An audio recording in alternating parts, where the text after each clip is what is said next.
Well, good evening, and thank you for tuning in to another week with Fathers Who Care. It has been one of those weeks. I mean, the weather has been somewhat challenging for me because I don't particularly care for all of that humidity. But it has been a beautiful week. It has been a beautiful season, and we're still on the field doing His will. And we want to thank those of you who are watching us this evening on CAN TV. We want to thank CAN TV for all of the support they have been providing throughout these years, and we want to thank all of you for following us all of these years. And we're still doing the work, and we're going to continue to do the work. And you know, it's our motto here at Fathers Who Care that we're going to go out there into the community, and we're going to grab some of our friends and some of those that we know who are being really true to their calling, who are committed, who have been vetted, who loves what they're doing and doing what they have been called to do. And with that being said, we're going to introduce to some and present to others our guest for this evening, and we're going to talk to her in a minute. But we want those of you who are watching today, if you got some young people between the ages of 13 to 17, 18 to 24, and they're interested in some internship, youth leadership program, youth council programs, let us know. Give us a call at Fathers Who Care. Ask for Shalindria or ask for Vernicia. The number is 773-287 5821. Again, 773-287-5821, or you can log on to fatherswhocare.org.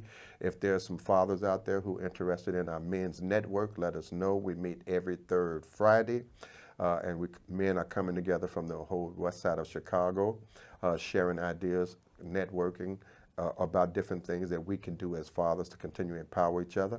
And then, of course, we have our community stakeholders, community coalitions that meet every first Wednesday of the month. And of course, we have our leadership meetings, and then we have the youth development, we have community outreach, we have peer leadership. So many things going on in the community. You should not say that there's nothing to do, because there's plenty to do. Question is, what do you want to do? So later on in this broadcast, we're going to give you some ideas or some activities that are going on. That's so many, and I don't want to be missing anyone, but I'm going to tell you this. There's many back-to-school events coming up. We got some in Bellwood with the senator, with the mayor. We have Senator Lightfoot. We have Mayor Katrina. And so many others. I'm going to miss some names, so I'm not going to try to attempt to name them all. But if you're looking for additional information about things to do, this whole weekend is going to be on fire. You got the air and water show, all that kind of stuff going on downtown on the lake. You got the summer bash, which you got Alderman Scott, Senator Collins, State Rep Morris. So there's nothing that's not happening. Everything is happening. And then, of course, next week, I believe, is the Bud Billigan. Yes. So there's so much going on. But listen, keep on tuning in, keep on checking in, and Fathers Who Care is going to do our due diligence to make sure that we bring to you, the viewing audience, and those that we are networking in the community with some ideas, resources, and support. Well, anyway, you're watching again, Fathers Who Care. Thank you again for your time. Thank you for your patience and your ongoing love. We're still here. We're still doing the work. We're still empowering young folks. Our young people are still matriculating. They're still taking it to another level. I'm so thankful. But with that being said, now I want to get down to business. I want to get down to business and present to you all a true friend of mine, a good sister who's really committed to empowering folks. The topic this evening would be men and women engaging and empowering each other. That means that we are working together because we know we have to. We are working together because there's plenty work to do. And anyway, her name is I call her Queen, and she know why I call her Queen, because we got a history in the work that we do. But this is my good sister, Tony Galloway. Tony Galloway, of course, is a woman of faith, purpose, and on a mission to engage, enlighten, and empower the least of us. She's also a proud community servant. She's every time I look up, she's out there working. She's out there putting in the work, and I know she does it because she loves it. But we're going to talk to Tony about it in a minute. She's going to tell us what she do, why she do it, and why she feels so compelled to want to be actively involved in the community. I personally believe, before I bring you in and introduce you on yourself, I believe that you just have a calling. I believe so too. on your life. I do. I believe And so. I know you believe in God. Yes. And I know that you believe in the power of service. I'm part of a fellowship and church that all of us have to serve.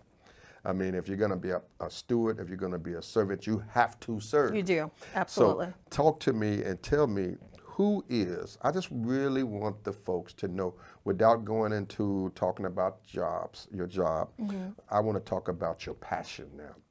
We know you work, you gotta work, and you do what you have to do. But this show is about you now. Okay. It's not necessarily about your job. Is that okay? That's fine. Perfectly fine. Okay. So let's talk to Tony. Yes.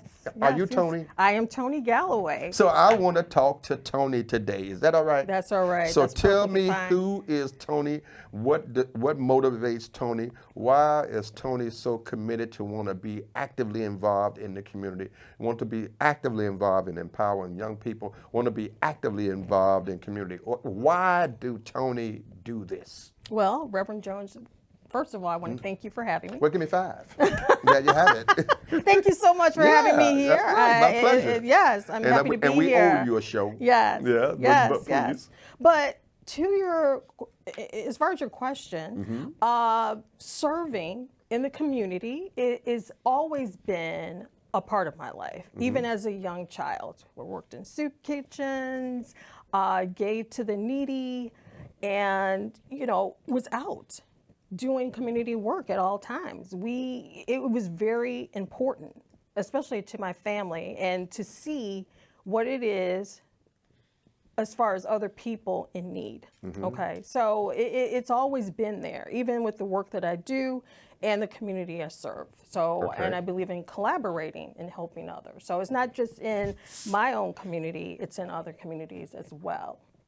So if we say that you and we did, that you have a calling for this work, how do that actually feel? How do that calling feel? The calling, it's within. It's something you feel within is gratifying, knowing that you're helping someone. We're all God's children. So it's fulfilling, it's rewarding, and you can go on to the next and know that you're helping and you've done something good.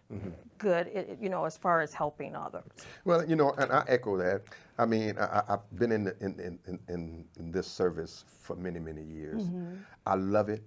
I love it because it's my calling, it's my passion.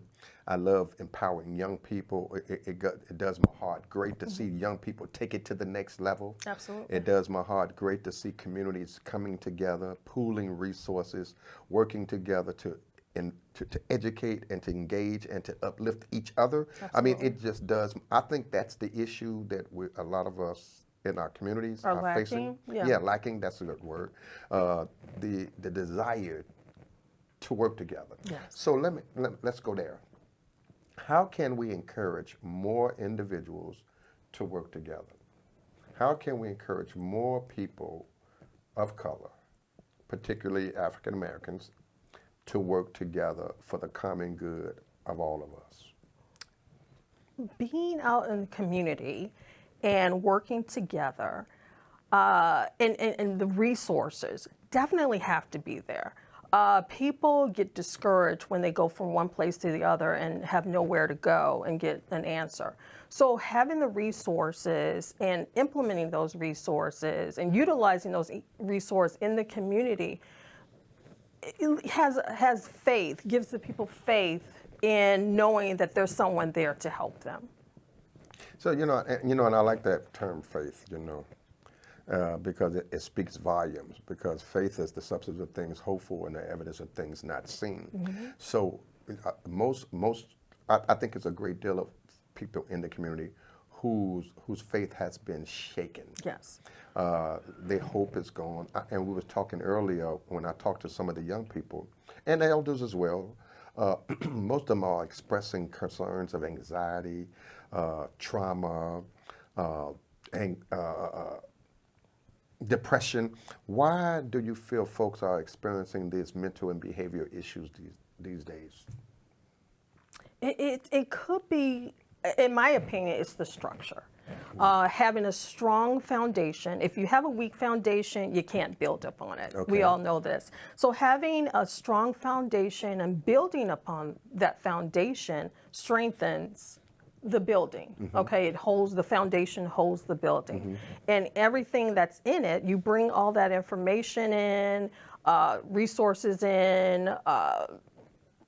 Lack of resources, and it causes people to spread out and wander around. It's like being in a desert and there's nothing there, and you're just walking and walking with not knowing what you have or where you're going.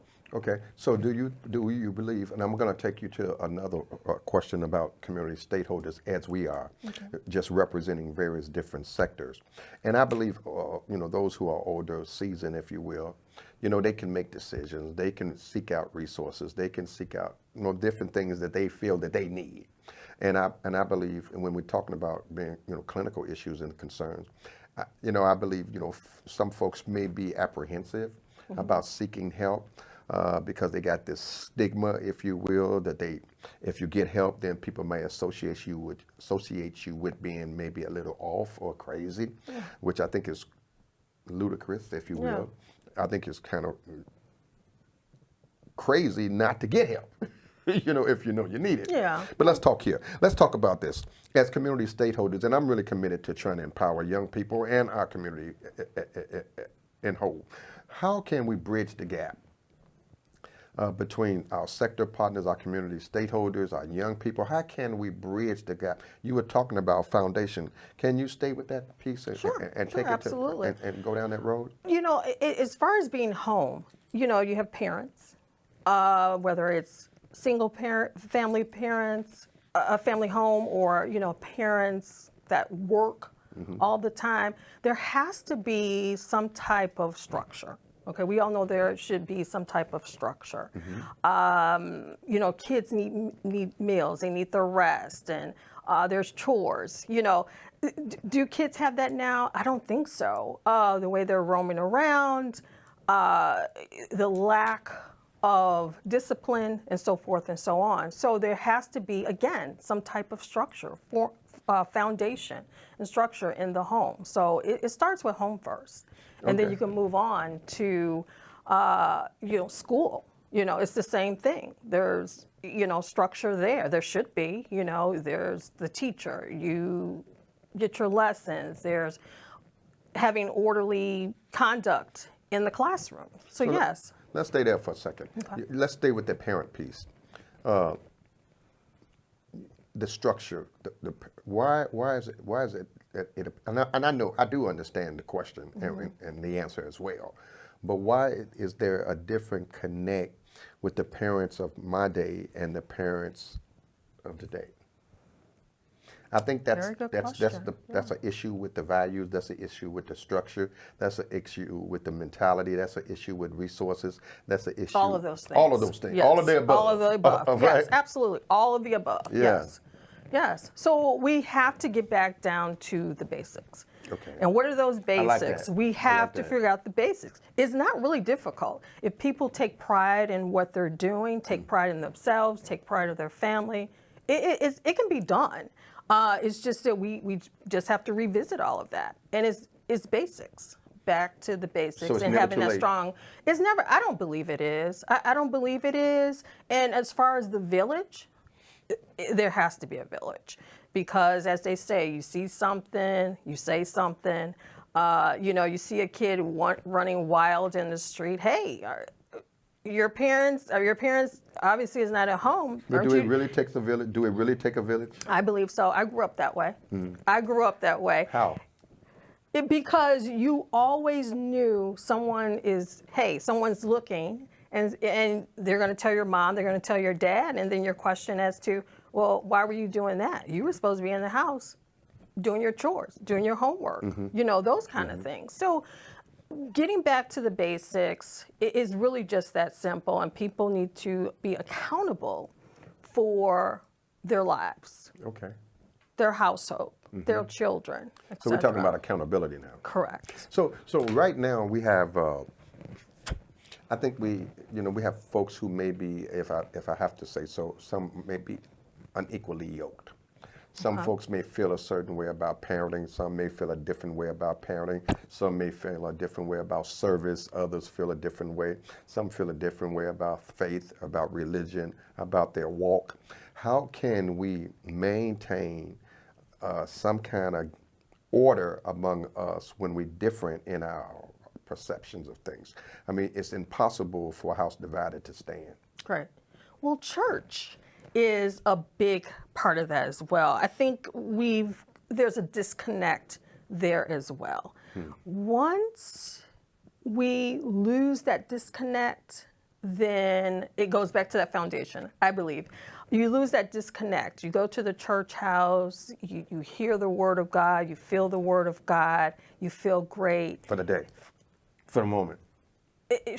Well, if it's for the moment, then why is it for the moment? It should be ongoing. Right. And you're teaching yourself, you're teaching your children, and you're instilling those values. So it can be for the moment, but it also has to be part of your life, so not necessarily for the moment. It's getting you to the next step. Right. So you heard it here first. When you're going in and you're getting that spiritual development and you're going in to be kind of elevated, it's not for the moment. It's not for the moment. You have to continue to practice what you preach. You have to continue to feed into that spirit. What you feed will grow. What you don't feed won't grow. And then also, in addition to that, what you're learning in church, go home and take it upon yourself to do your own studying, to do your own research, and pass that or instill that in your children. So it's nourishment, not only just mental nourishment, but it's food for the soul. I love that. Yes. Food for the soul. Yeah. That's food for the soul. Okay, so let's move on down. Now, we talked about how we can engage and empower our young people, how we need to get back to the foundation, how parents need to be actively involved. If you really want to reduce violence and substance abuse in our neighborhood, stand up against it. Come out and make your presence felt. If you see something, say something. Correct. Don't just let things happen.